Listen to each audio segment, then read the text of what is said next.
सबके नट अभी ढीला बा, नंबर 1 सीतामढ़ी जिला बा। सबके नट अभी ढीला बा, नंबर 1 सीतामढ़ी जिला बा। महाकाल रिकॉर्डिंग स्टूडियो नरका बाजार सीतामढ़ी।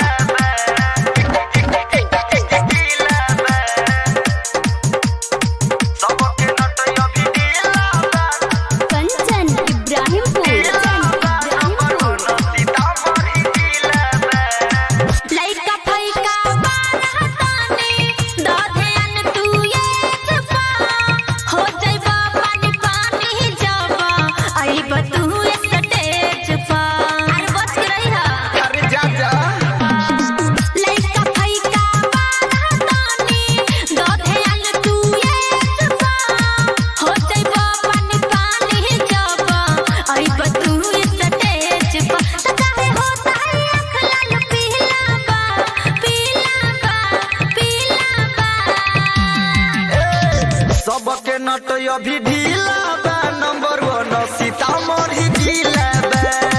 सबके नट अभी